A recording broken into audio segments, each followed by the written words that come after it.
Okay, before you start, can you say your name and what school you're from and what's the date today? My name is Timothy. I'm from St. Pat's High School. Okay, perfect. Okay, you can go. Organ donation rates are still too low to meet the demands made by the people on the waiting list. Every year, thousands of people die while waiting for organ transplants because the organs are not made available. Our current system requires people to opt into You're gonna get used to it. Whoa. Keep doing it. Okay.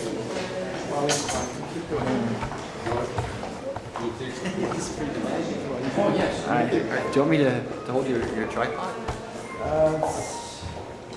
Actually, yeah. Do you want me to restart? Let me pause. Where are we walking to? I don't know.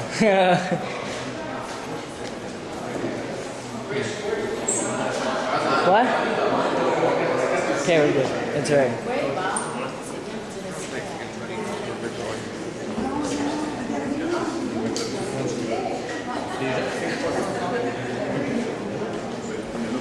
Okay, we can kind of start saying it while we're... Organ donation rates are too low to meet the demands made by the people on the waiting list. Every year, thousands of people die on waiting lists because the organs are not made available. Our current system requires people to opt into organ donation instead of having to opt out. This means that 4 potential scenarios are produced. Either the person signs their card and the family refuses, the person signs their card and the family accepts, the person refuses to sign the card, or the person needs to sign the card but just never gets to it. First and last scenarios should never happen, and most of the time would not if we had increased education about organ donations. In the current system, we must sign our medical insurance card to be able to have our organs donated at the time of death. This sounds great, right? This means that anybody who wants to will have their organs donated. This is wrong. The family of the deceased can still make the decision not to have their dead relatives' organs donated. This decision can be made by a lack of education that would cause them to worry about the state of the body afterwards, or about the organs being harvested while their family member is still alive. Both of these are non-existent circumstances. First of all, the procedure is done exactly like any surgical procedure. An incision is made, the organs are removed, and any incisions are stitched up or otherwise sealed. The second one is impossible because the person must legally be declared dead before the organs can be harvested. Therefore, all neurological activity is stopped. The person cannot think or do anything else on their own. They wouldn't be able to recognize their own mother or make any signs that they are, in other words, dead. So that means that so long as there's any chance of recovery, the organs cannot be harvested without the family's permission. There's also the possibility that the family is just too upset at the time of death to make that decision.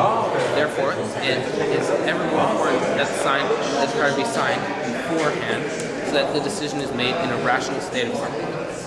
Another situation in which the organs are not harvested is the one where people refuse to sign. This decision can be made on legal grounds in which we have no right to interfere. It can be made, as mentioned, by a lack of education.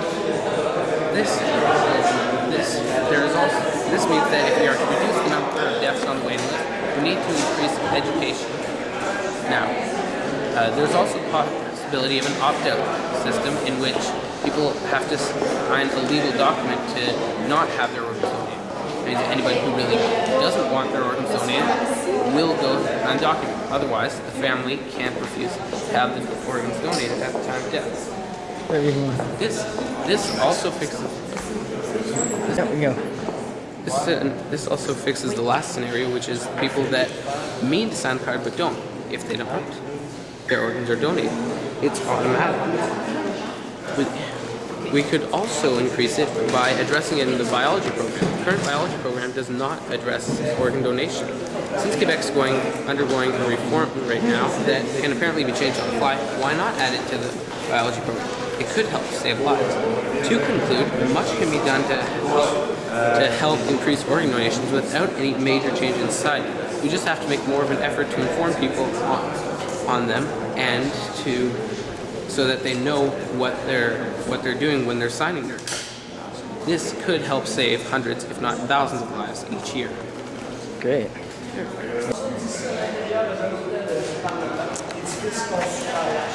Eugène Étienne Taché, construit entre You're going to find the art of how to use this. 1886. Well, you can carry this and use it at the same time.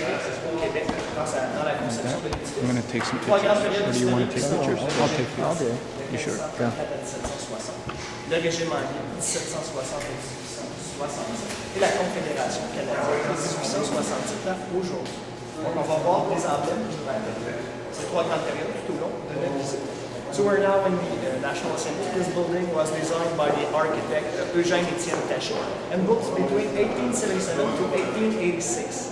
Mr. Taché wanted to remind us our two main historical period here in Quebec, which are the French regime from 1834 to 1760, the British regime 1760 to 1867, and the Canadian Confederation 1867 to today.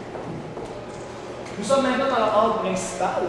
La hall principale a été conçue pour rendre hommage aux différentes nations européennes qui ont contribué au développement politique, économique, social et démographique du Québec. On peut voir les emblèmes de ces différentes nations européennes. Alors, à votre droite, on peut voir les trois fleurs de lys dorées sur fond bleu, emblème de la France de l'Ancien Régime. Donc la France avant la Révolution française. Juste à côté, la harpe, emblème de l'Irlande, harpe d'or sur fond bleu. Et de l'autre côté, le lion solitaire, emblème de l'Écosse. Et finalement, les trois lions dorés, emblème de l'Angleterre. So we're now in the main hall. This main hall was designed to honor some European nations which have contributed to the political, social, economic, and demographic development of the province. So as I said, you can see the three golden fleurs de lys, emblem of the Friends of the old regime, so before the French Revolution. Just beside the harp, emblem of Ireland. On the other side, the single lion, emblem of Scotland. And finally, the three golden lion, emblem of England. Le hall principal veut aussi nous rappeler la contribution de différents personnages qui ont marqué l'histoire du Québec durant le régime français, de 1534 à 1760. Alors, sur les boiseries de chaque côté, on peut voir les noms et les blasons de ces différents personnages qui ont marqué l'histoire du Québec durant cette période. This main hall is also designed to remind us some key figures of the French regime, so we can see the name and the crest on each wooden panel. Est-ce que vous avez des questions jusqu'à maintenant en anglais? Non? Vous pouvez me suivre? Non, l'escalier va.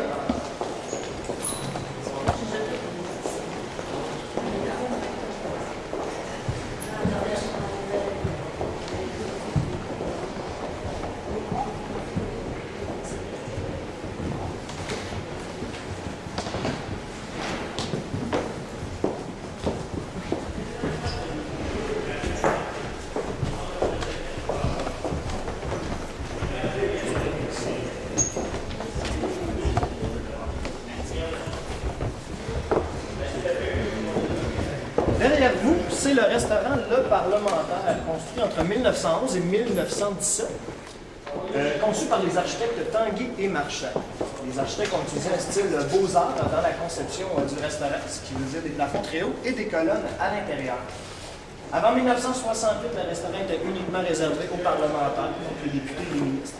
Mais depuis 1968, il est ouvert au public. Donc vous pouvez réserver une table durant les heures d'ouverture, de 8h à 14h30, durant les jours de semaine. So this is the restaurant Le Parlementaire, built between 1911 and 1917. Before 1968, this restaurant was only for the member of the National Assembly, but since 1968, it's open to reserve a table if you want. During the weeks.